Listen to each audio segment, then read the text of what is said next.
Hoje é terça-feira e nós estamos aqui com o vereador João Caus.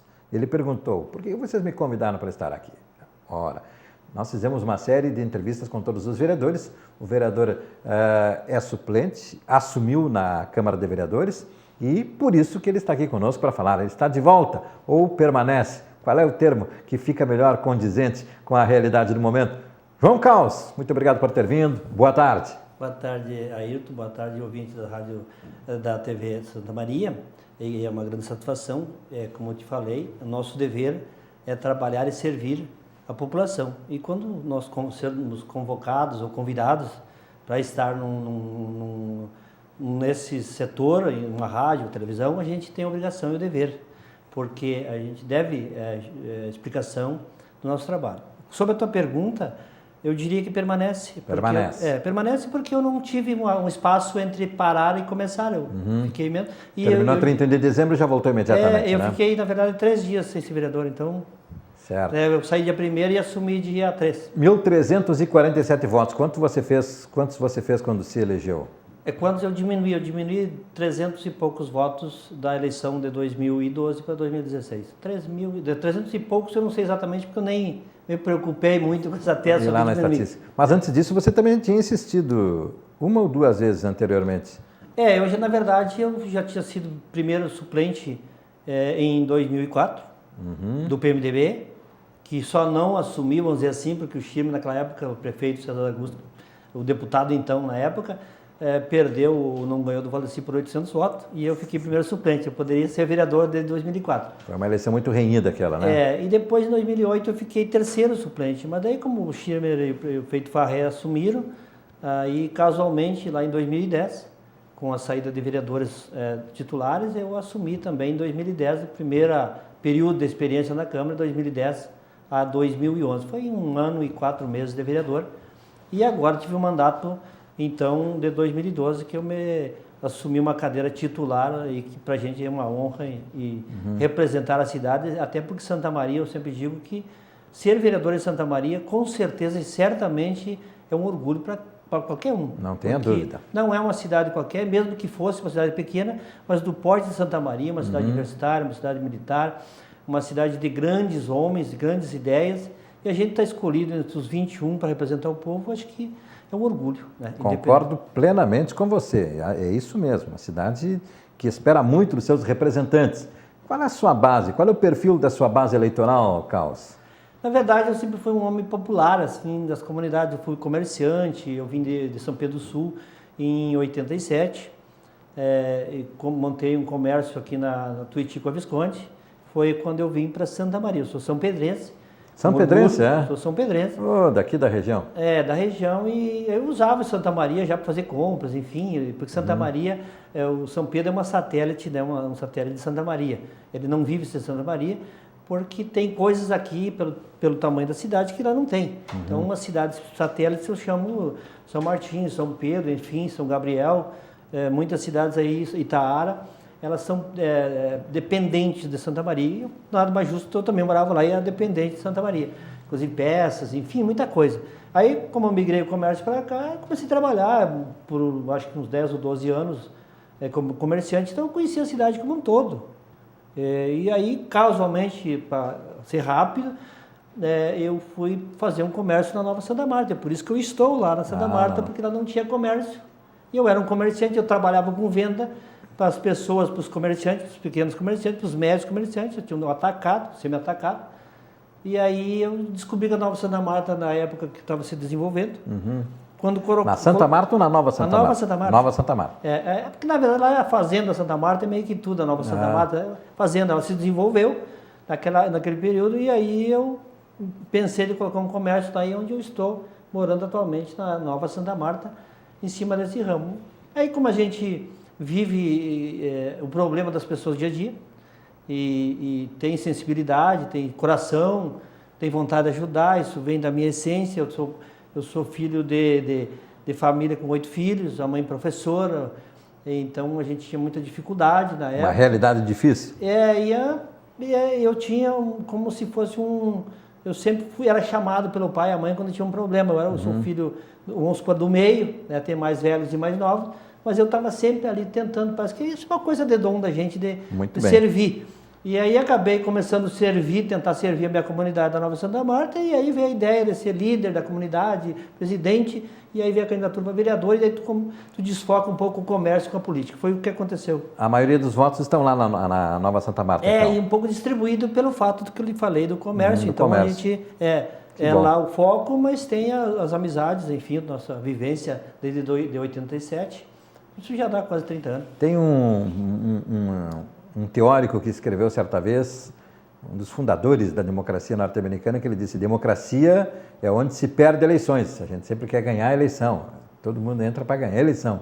Mas o que fortalece a democracia é o ato de perder eleições, aceitar perder a eleição, porque faz parte do processo, faz parte do jogo.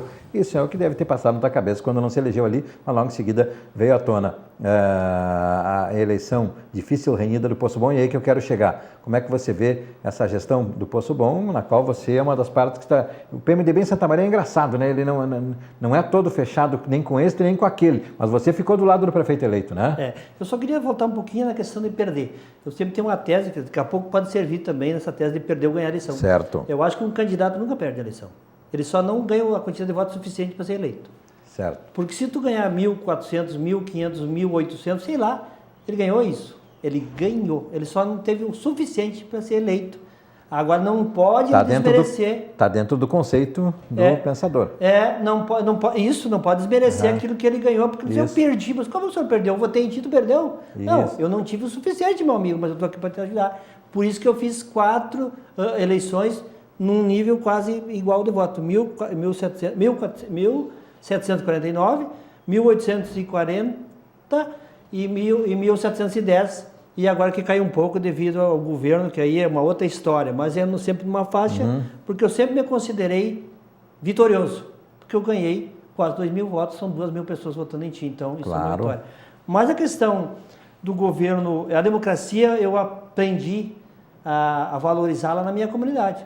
Eu digo isso na tribuna e gosto de falar desse assunto, porque na época tinham alguns líderes que parece que se adonaram da comunidade e não gostavam da ideia de eu, como um comerciante, ser candidato. E alguns amigos me colocaram na possibilidade de ser um presidente da comunidade. E foi rejeitado o meu nome, porque achavam que era muito fácil, que o senhor tinha muito prestígio e tal, que não poderia ser. E aí eu vi que a democracia falou mais alto, porque eu coloquei a chapa e me elegi e fiquei admirando aquilo, o poder da democracia, o poder do voto. Ou seja, os líderes não tiveram voz, quem teve voz foram os moradores que disseram: não, ele vai ser nosso presidente, independente de vocês querem ou não.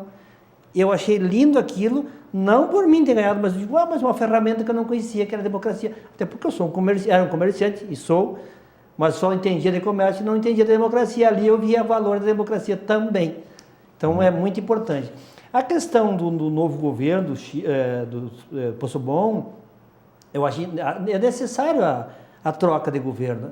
Essa mudança, a oxigenação da política, dos setores da sociedade é necessária, até porque nas grandes empresas, as grandes multinacionais, elas alteram seus funcionários por necessidade, por bom atendimento, por não vícios nos setores. Então, isso é uma prática no privado também. Mas nessa necessariamente haveria mudança, né? Porque o Schirmer não poderia concorrer de novo. Então... Sim, mas eu digo que isso é positivo.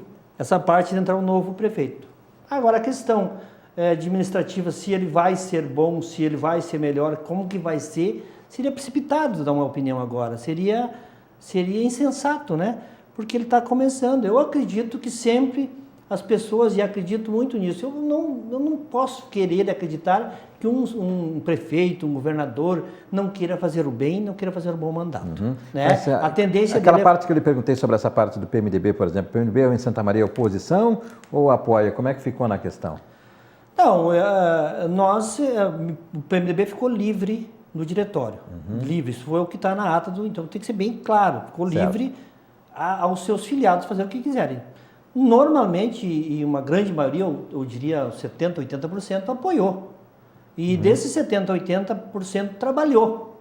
Uma coisa é tu apoiar em casa. Certo. Estou torcendo pelo Jorge, outra coisa é tu ir para a rua, pedir voto para o teu candidato. Eu fiz isso porque eu gosto de tomar posição, eu tenho esse perfil também de tomar posição, eu acredito no trabalho dele e, enfim, fui fazendo o meu trabalho. E talvez por isso, e pela minha conduta de sempre ter uma posição e ser coerente com aquilo que se fala no bastidores e se fala também abertamente, eu fui convidado, uma parte do PMDB, a vereadora Marta, o vereador César Guem, foi convidado para ser secretário, enfim, o César Guem talvez vai fazer parte do governo. Alguns não querem, ou alguns já têm trabalho, enfim, mas não existe uma animosidade assim, tu não vai ser. Evidentemente que não tem espaço nem para todos os partidos. O PMDB, como concorreu com o Fabiano e não apoiou oficialmente, vai poder contar com muitos cargos, isso é entendível, né? Mas está aí para defender a cidade e defender o que é bom. Todos os PMDBs, eu tenho certeza, ouço eles, todos estão torcendo para um bom governo e vão apoiar naquilo que for necessário. Muito bem. Qual é a maior dificuldade hoje para exercer a vereança? É o peso do desgaste da política no país ou algum fator local? Eu tive uma decepção, não digo uma decepção, mas um aprendizado. Porque decepção tem que ser uma coisa maior, né?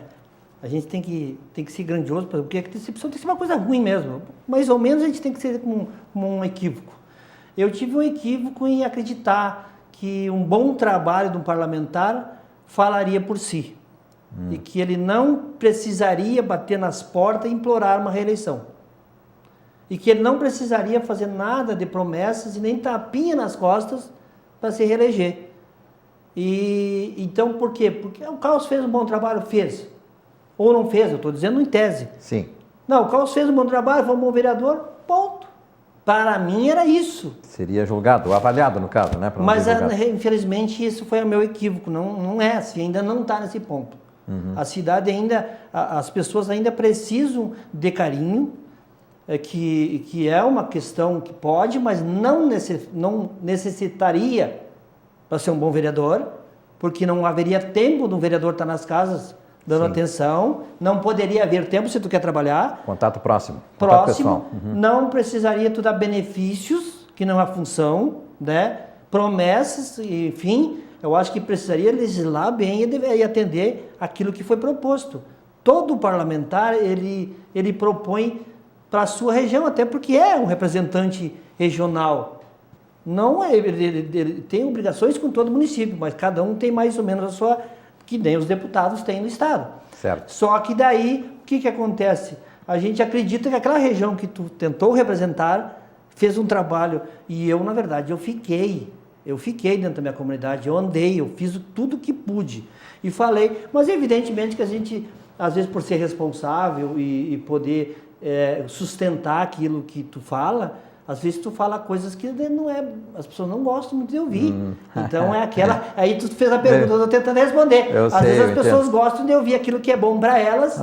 E talvez não seja bom para a maioria, e não seja bom, é bom para a maioria, mas não para ela. Não, mas sua resposta é bastante elucidativa acerca do que se enxerga mesmo, do que se vê mesmo. O eleitor cobra do político que tem o toma lá da cá lá em cima, mas ele, eleitor, também pratica um toma lá da cá. Eu tenho que falar isso. Você fez muito bem. Eu não preciso me esconder. Isso. Eu gosto, na verdade, esses votos que eu tive aí, eu posso dizer assim, quase que abertamente, foi dos meus amigos. Porque se eu te dependesse do que eu fiz individualmente, a não ser aqueles casos que eu digo, se alguém me procurar, a Dona Maria me procurou que tem que ligar a luz dela, que ela não consegue, eu vou lá, eu sou obrigado a ir lá com ela na Sul, ou mandar um representante do meu gabinete para ver os direitos dela cumpridos.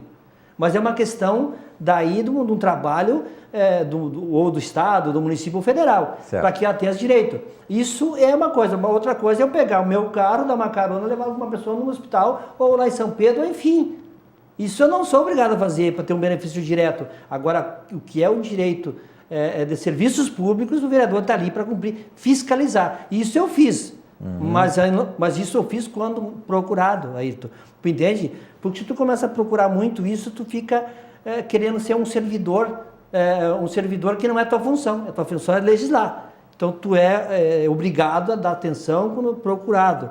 E às vezes as pessoas não te procuram para te ajudar. ser ajudado por ti, ser seguido, e daqui a pouco, mas os vereadores não fazem nada. Não fez nada. Mas eu pergunto para ti, mas quando é que a senhora foi no meu gabinete me perguntar? A avaliação é pelo individual e não pelo coletivo. Não foi. Carlos, muito obrigado por ter vindo aqui, sucesso para você nessa nova gestão, né? Que continue com essa transparência, com essa vontade de trabalhar por Santa Maria, que é o que todos nós esperamos e isso é muito importante, tá bem? Eu agradeço e quantas vezes precisar e me chamar, eu gosto de vir, até porque uma das metas que eu tinha, quando eu fui candidato, me perguntaram lá na Câmara, a primeira entrevista que eu dei na Câmara, qual eram os 2 projetos. Primeiro, das metas, era quebrar um pouquinho esse maligna que tem em cima da política, o descrédito.